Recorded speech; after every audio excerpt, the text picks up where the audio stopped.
Very good afternoon, everybody. Thank you so much for choosing this. I recognise you had a choice today. You could have gone and listened to Pam Whelan from Simply Health Next Door, talk about the Royal Mail, but I'd like to think you made the right choice today. Don't adjust your screens. I do have a slight accent. That's nothing in comparison to when Lee jumps up in a second or two. He's from New Zealand. I know you're not, buddy. Yeah, there we go. First challenge for us, we've got about half an hour, and I'm going to talk you through all that. But the first challenge for us was trying to find something different, rather than talking to you about the whole mung beans, gym membership, and lentils thing you'll have heard an awful lot about.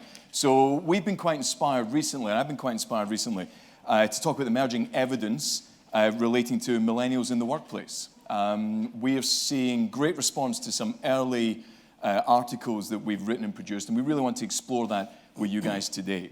What fascinates us is that, as we'll see, whilst the evidence base is often contradictory, and I do think we need to do an awful lot more research into this space, there's considerable difference to the way that millennial generation is entering our workplace, and they're beginning to change the way they accelerate their careers. And actually, if we don't do anything about it, it doesn't matter about wellness, we're just going to fall behind the curve on that point. Okay, so I'm Alistair Dornan. I head the health and risk practice at Capita Employment Solutions. I see many of my competitors here today, which is always good. So I'm going to talk about cancer and death most of my time, so it's quite nice today to not talk about that and talk about something more productive. For us, it's the application of the evidence, drawing on the learning from a variety of different areas that really makes a difference for us. And in our view, this topic is far wider than simply wellness. Tomorrow's leaders simply aren't excited about today's workplace. And that's a real challenge. And if you don't think that's a challenge, you need to do something about it and do it quite soon. Its implications on engagement, talent retention, and performance. Wellness is important as part of that, but today we want to talk about that broader engagement agenda. We see wellness as a construct of engagement. And if you're not getting that right, we've got longer-term problems. When 35% of the world's population are now millennials and they're entering the workplace, and I get it's ironic to have grey hair, wear a grey suit, and be up here talking about millennials. Okay, so if you want to laugh and joke about that amongst yourselves, that's fine. But we've got a lot of millennials work for us, which we'll touch on all the time. So I've asked Lee Johnson, this is Lee. Lee's going to talk in a minute or two. Former Group HR Director for a number of reputable businesses, and some not so reputable, I think that's fair to say, to join me. His insight as an HR leader will add value to my insight as a consultant, or as John correctly pointed out earlier on, broker or guy with product to sell. But I'm not here to do that today, all right? We are purely research-based. There are three elements to today's session. The first is we want to share with you some of that evidence base. Some of that is our own research, some we've nicked from other people because it's so cutting edge. We want to bring that to the table and invite you guys to debate that with us at the end of this workshop. I saw the kind of almost like a silent disco of questions. That threw me a little bit. But if you want to shout out questions as we go along, feel free to do so. We won't bite. He might. I certainly won't. Second one, I always like to give you something tangible to take away. So those of you that see me talk before, like to give you a model, like to give you something you can take away today to implement in your workplace tomorrow and start making a difference. So I'm going to give you a 5-point plan. It's pretty good. We like it. We've used it with some clients. In fact, Neil's just left from SAP, but he's implemented this, and he's asked me to make a plug on SAP's behalf. But he's next door listening to Pam, which I'm quite disappointed with, to be honest with you. And third, we're going to share a simplified summary of 2 client examples. So one of them is going to be SAP. The other one is another client.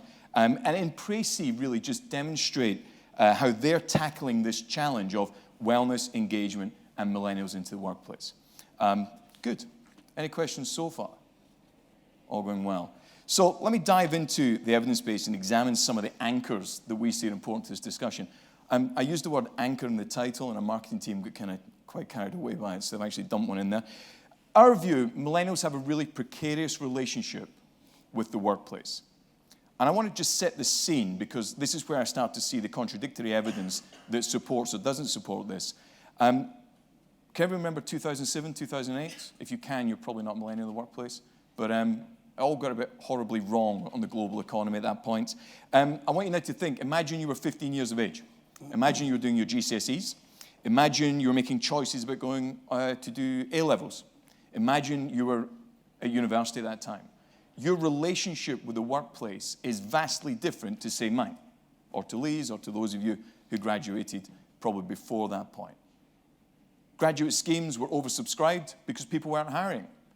So your viewpoint of the workplace isn't as long-term as everybody else's. And I think that the security, that element of it directly impacts the way that millennials feel about the working environment today. Now, I wrote about that at the time, saying that it was a very real possibility. of an entire generation with little or no connection to the workplace.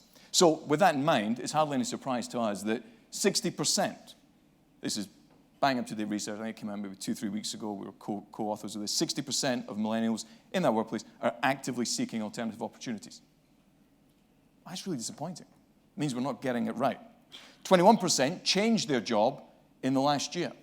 We know from our own perspective that our grad scheme, we're really struggling to retain people once they come out of that. That's a big problem for me because I'm investing a huge amount into that, both in terms of the scheme, the opportunities, the development, but also from a wellness perspective. We're trying everything, and do you know what? We're not sure it's working. 29% are actively engaged in the workplace. Lee, what's your take on that? Well, if I put my HRD hat on for a second. Shall I move away? Thanks, mate. Oh, you said you were going to sit down. No, I said I was going to sit. Might stand there. So 2020, 50% of the workforce will be millennials. So if you think that 60% are now open to opportunities, 21% changed their job last year, 55% are not engaged, 16% are actively disengaged, then what's the financial repercussion for your business? It's pretty enormous, really. If you think £5,311 it costs to actually hire in the UK, £30 billion in the US annual turnover because of this issue, it's enormous. So, you know, I would be starting to think about engagement strategies, millennial strategies, learning development, benefit strategies to really combat this issue in future. So good. That's about it, mate. So he's going to keep coming up and he's going to validate what I say. That's the whole idea behind it. From our perspective, I want to dig in a little bit deeper because I don't think that the evidence base is particularly that clear-cut. You listen to some commentators, the whole millennial generation thing is fine. They're no different to anybody else. Others say that they're vastly different. This is research that was actually undertaken by Deloitte. I think it's fascinating because it talks to there being significant variations in the way that millennials feel about the workplace. And I think the approach that you take to employee wellness fundamentally alters the way that they view that. This model shows that engagement, authenticity, security, and flexibility are important to them.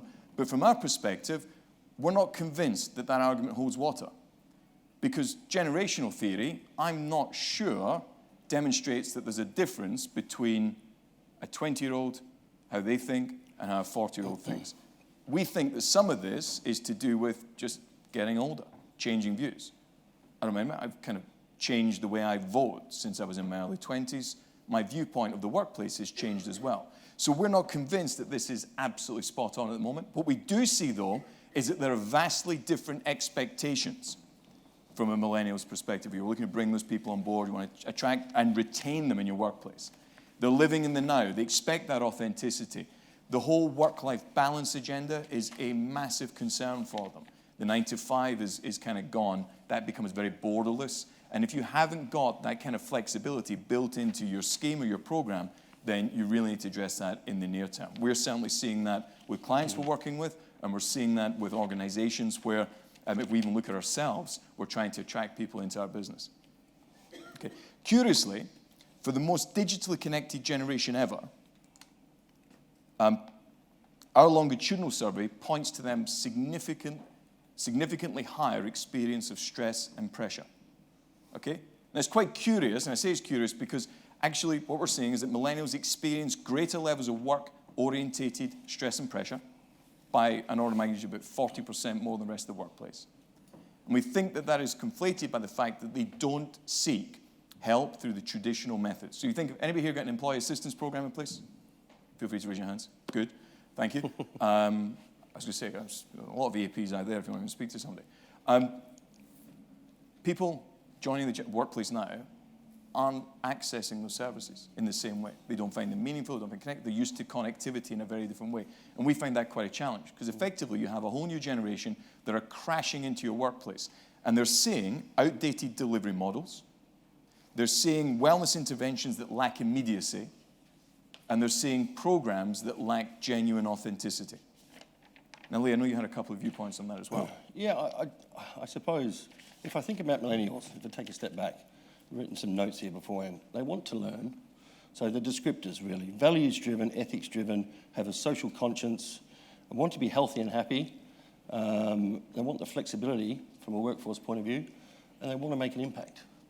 So if you haven't designed your strategy, your people strategy around all of those things, then you're going to fail, basically. So in terms of holistically, you need to separate the demographics. I mean, we're going to have, in the next 5 to 10 years, 5 different generations in the workforce, which is quite interesting in itself. And as an HRD or an HR team, you need to think about how actually to, I suppose, manipulate that into productivity, but also how do you actually get the most out of people, you know, in that environment. Any good news in there? Yeah, a lot of good news. I mean, I think millennials are the most connected out of any generation. You're right. So I think the good news is that I have something to learn as well, because I think the Generation X's and the Boomers need to switch and actually need to adapt to that future. So they can teach us a thing or two about the digital age, can't they? Really? Good. Thank you. So, more importantly, what can you do about it? If that's the evidence base and it is mixed up and there's no clear viewpoint, your organisation will differ. You know, when we go and talk to clients or organisations, we're helping them, deal and tackle this challenge. What we're seeing from them is what works for you might not work for somebody else. So even the case studies we're going to give, that might not work for you. But this emergence of a 5-point plan is really clearly developing itself at the moment, and we think that when it's implemented, it can drive very different results. So if you remember my first point, we mentioned about millennials having about 29% globally level of engagement. That means that 71% of them aren't engaged in one way, shape, or form. Okay, that's a real concern. We can start to influence that, and you can start to influence that now by changing the behaviors of your leadership. Now, you wouldn't expect that from a normal wellness conversation. We probably talk about mung beans, gym membership, and lentils. I want to shift that focus for you.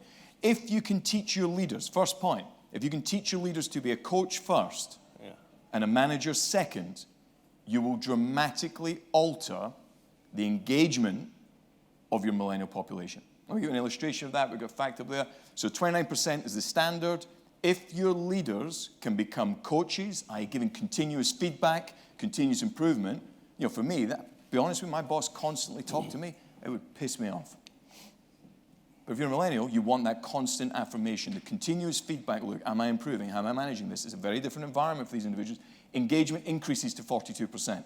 Show me something else in your workplace that you could implement so simply. You can go and do that today. You can do that tomorrow. It doesn't cost and you will directly impact engagement. It doesn't cost you a single thing, really. No. I mean, if you pick, and people are naturally coaches or not, right? So if you pick those people and you can have that conversation at a board or a divisional level, and you can actually develop mentoring programs, it doesn't cost a lot, and the impact is enormous. Yeah. I've spent my career wanting autonomy, to be trusted, to be left alone, to get on with it and not break things. I've got that, and actually I realised that I've got four people actually in my teams where that's not how they want. They need that constant collaboration with me. It's a very different way of me learning to change that. So that's the first point. Teach your leaders to be a coach first and manager second. Feed their passion projects. Providing a meaningful, connected purpose within your workplace is hugely attractive to millennials, both in terms of getting them to come and join you, but also getting them to retain and flourish in their careers with you. It nurtures a deeper sense of being than the simple 9 to 5. The third point, fuel the entrepreneur spirit. Can anybody remember when The Apprentice hit the TV? I just got married. I still thought myself as being relatively young. In fact, guy in the front, Charles Alberts, I first met him the year that came out. It's amazing we're still both in the industry. But anyway, that was ages ago. It's like 15 years ago. You have an entire generation who grew up with The Apprentice. You have an entire generation who there are no boundaries to their ambition. And the workplace needs to fuel that deep desire to mine that rich seam of innovation and creativity. We're beginning to see with a number of clients the emergence of intrapreneurs, where clever leaders, clever HR leaders, I'd like your viewpoint on this, Lee, actually, are talking about how can you give people passionate projects, empower them to be entrepreneurs, empower them to hold that interior within their organization rather than looking for the fun project elsewhere. That's 60% who are looking to leave.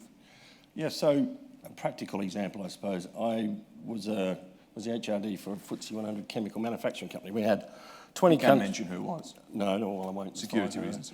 And we had 18,500 applications for 350 graduate jobs. They'd come through the program. It would take 3 years, and then in the fourth and fifth year of their tenure, we'd lose about 40-50% of them. We couldn't quite figure this out. we weren't engaging them straight after. You know, from an engineering point of view, or a lab technician, or a bioscientist, we weren't giving them enough meaty projects when they finished that transitional graduate program. So that's one thing you need to think about, actually. If you've got a grad program, you know, think about their next stage, and sort of the engineers are perfect at this. They'll leave, not for money, but they'll leave because of the project, because they want it on their CV. So yeah, think about that. Innovation hubs are another good way. We set up, we gave it to the millennial generation, basically, to come and teach the board how to actually innovate. And the stuff that came out of those sort of working sessions was amazing. So give it over, give it up, and then see what happens, I suppose. Change your mindset, different to your normal wellness conversation. Fourth area, communicate more and communicate better. We talked about this interconnected population. They're used to communicating different ways. 70% of millennials will trust the internet first. They won't trust normal messages that come out from businesses. Posters, anybody got posters in the back of toilet doors? I'm still amazed we do that. You know, having a bad time, calling EAP. I'm busy at the time when I see that, particularly if you're a bloke, you'll recognise that. Anyway, that just doesn't cut it these days. You've got to rethink how you go about communication, get really into the spirit of engagement through effective communication channels. How many people use apps in the workplace to communicate with employees? One or two, right? In 5 years' time, everybody will put their hands up. I go back 10 years, how many people got an EAP? Everybody's got EAPs now. So there's a smattering of people that use apps. Guys, that's going to be the future. You need to get with the program, because people are using Snapchat, they're using Yammer, they're using it in their personal life. They're completely reinventing the way they communicate with things. Email is dead. Got a guy who's just joined one of my squads and just doesn't get the whole email thing. It doesn't make sense for him at all. It's like, why can't I just message you? The only way I can message me is through WhatsApp. I come from a generation where, well, I don't have WhatsApp on my work phone. I've got it on my personal phone at like 2 o'clock in the morning on a Saturday. He's hammered somewhere, been watching football, and he thinks it's a great idea to tell his boss something. I don't want that contact. I used to, remember Blackberries used to have a little red flashing light? You can control that. You put a bit of tape over it. Now you can get hold of you all the time. I struggle with that, right? Talking about my own wellness. Anyway, finally, 5, and this is really important for me. You've got to let go of the reins. You've got to be able to let go of the reins, let the boundaries of work life. So calling me or WhatsApping me at 2 o'clock on a Saturday morning, I've got to kind of accept that that's normal. The borders are shifted. That barrier between, I see a very clear barrier between Fridays I knocked off, my weekends and my time and my family time, and I'm back at it on Monday. That's gone. It's much more fluid. We need to create more fluid workplaces, better outcomes, and a deeper sense of purpose as a result of that. Lee, before we jump on to some of those final client case studies, any final reflections? Not really, no. I think it's a good summary, actually, what you've done. You're balling out, mate. All right. Yeah. Let me move on. Let us close before questions with 2 client examples. The first is a multinational tech firm. That multinational tech firm have just given me permission to use a name. That's SAP. Neil Hopkinson's here, by the way, and he's super proud of the work that they've done. This has been a journey we've been on with them for probably 4 or 5 years. This is a précis. We've done a huge amount of work with them, driven by Tom Loeffert, the European HR director, phenomenal individual with real foresight, completely bought into need to change things. I just want to highlight 3 or 4 areas that you can take. We're going to change things. I think there are copies of the slides as well for those of you who are taking like pictures from ages, okay? But it's all right. I'll come right here and take it. You might be a little bit closer. The first place is workplace savings and pensions. My dad told me when I went to my first job, Alistair, get a pension. Awfully important, son. Make sure you get a pension. Always put money into it. Didn't know any better, so I've always done that. Saddled with huge and crippling debts as I was at the time, didn't matter because I had a pension, right? Doesn't work. When we worked with SAP, we cut the data down. What did we find? We found that their rich benefits didn't make a blind bit of difference to employees. It wasn't retaining people. They thought, great pension, great this, great that. They actually had some disincentive in there, okay? New joiners, graduates coming through, we'll match your pension contributions. Everybody do that here? You're kind of matched to a certain point, you're maybe 5%. Like Capita, right? So it's not the world's greatest pension scheme, but it works and it's fine, we'll love it. But they match it to maybe 5% or 10%. If you choose to do something else with that money, you don't get the matched payment. If you're 23 and outside of university, does that work for you? Is that thinking about your needs? No, so we completely tore up the rule book. You can put the matched contribution into almost anything you want within an ecosystem of workplace savings. You want to save for a house? You can do that. Workplace savings. We'll match your contribution to a set level. You want to pay down your student debt? You crack on and do that as well. We'll help you and we'll match your contribution. There's no longer a disincentive for individuals. We then put wellness checkpoints in place. In fact, CISO Wellness, anybody seen CISO Wellness? They're outside. There's a lot of these guys, they're brilliant. Go and see them, go and talk to them. It's immediate results. Millennials love it. The net position is 72% in millennial engagement. Tom, Neil, absolutely blown away by that one. Right, next one is, second case I want to highlight is sort of well-established market player. I can't mention who this one is, but it's great outcomes. Losing early stage talent to edgy startups. They're a well-established provider in the market. They probably have about 40% market share. So for those of you in big organizations, you'll probably recognize that. They were losing early stage talent to edgy startups. Their HR director worked with us to tear up the entire benefit strategy. Worked on a couple of things. I want to highlight them.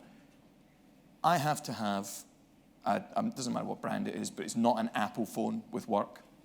It's like being dropped into Germany and only being able to speak French. So I use my Apple iPhone an awful lot more. Does that make sense? You guys like that as well? It's like, I don't get how these things work. So this HR director said, do you know what? Just run what you run. You want to have a laptop? Use a laptop, that's for you. You want to use a desktop? Do that. If you want to use your phone, just work in an ecosystem. Make it easy for people. Take the turbulence out of the system for individuals. They introduced telehealth. So, you've seen Babylon and GDPQ, they're all outside, right? They introduced one of those guys. Great project. We saw 50% usage in the first 6 months. Kind of blown away by that, really. It was really high level of engagement. And importantly, a 12% drop in absence. Show me a wellness program, genuinely, show me a wellness program that you could measure a drop in absence by 12%. This wasn't because people were healthier. We just changed the way they accessed the GP. We took the turbulence out of the system. They weren't taking time off. They were seeing the doctor earlier in the illness cycle, getting better outcomes. And this is a population of nearly 1,800 people, by the way. So this is 900 individuals using a service. This is big numbers. And finally, they drove that leadership coaching. They changed the way that people who've been brought up in a culture of, like me, people who've been brought up in a culture of, you work to get the results done. You measure on output, not on the effort you put in. They changed that to move to a coaching-style conversation. The results that they've had have been absolutely superb. Right, I want to be respectful of time, because I've got a stop sign coming up. We're done. Any questions? Or was that just so brilliant that you're blown away by it? Excellent. Guy at the back. Can you hear me, Pat? I can hear you perfectly well. Okay, so you mentioned about the blurring line between work and home. Yep. Now, if you've